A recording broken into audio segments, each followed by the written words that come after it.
Dwayne Lawson brown का mission है नौजवानों को एड्स के बारे में आगाह करना। हम जो सबसे छोटा शहर और एड्स से सबसे ज्यादा मुतासिर हैं, अच्छे की उम्मीद रखते हैं। ये छोटा शहर है लॉसन ब्राउन का घर, वाशिंगटन डीसी। वो शहर जहां हर 30 में से एक शख्स HIV पॉजिटिव है। ये शरह 15 अफ्रीकी मुल्कों से ज्यादा है, जिसमें रवांडा और अंगोला भी शामिल हैं।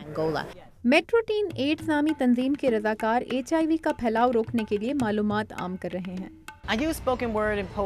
मैं अल्फाज और शायरी के जरिए नौजवानों को अपनी बात समझाने की कोशिश करता हूँ। लेक्चर्स तो उन्होंने हजारों सुने होंगे, मगर कुछ अलग अंदाज की बात शायद उन्हें ज्यादा अच्छी तरह समझ आ सके। अमेरिका जहां नौजवानों की बड़ी तादाद कम उम्री में जिस्मानी ताल्लुक कायम करने में कोई हरज नहीं समझती, माहिरीन के मुताबिक एहतियाती तदाबीर इख्तियार करने की तालीम HIV एड्स के फैलाव की राह में कुछ मज़ाहमत पैदा कर सकती है। हम शहर के मुख्तलिफ इलाकों में जाकर HIV के बारे में मालूमात आम करते हैं, लोगों से बात करते हैं और उन्हें बताते हैं। मैंने देखा है कि लोगों को कुछ मालूम ही नहीं, वो खुद तस्लीम करते हैं कि हमने उनकी जिंदगी बचा ली। डेरन पर्किंस को HIV के बारे में इसी तंजीम ने मालूमात दी और अब ये खुद इसके लिए काम कर रहे हैं।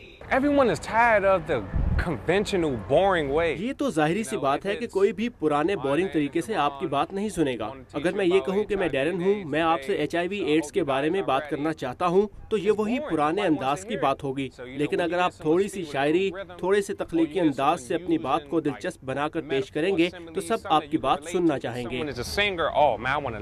पर्किंस HIV के वायरस को एक निशानेबाज से तशबीह देते हैं। तंजीम के रज़ाकार एड्स के बारे में लोगों को आगाह करने कभी कभार उन सेंटर्स का रुख भी करते हैं जहां लोगों के HIV टेस्ट किए जाते हैं, ताकि नौजवानों तक उनके वालिदैन के जरिए अपनी बात पहुंचाई जाए। वालिदैन हमेशा ये जानना चाहते हैं कि वो कैसे रवायती हुदूद के अंदर रहते हुए अपने बच्चों को HIV, एड्स और खतरात से पाक ताल्लुकात के बारे में मालूमात दें। गैर जिम्मेदाराना ताल्लुकात के बारे में उन्हें जरूर आगाह करने की जरूरत है।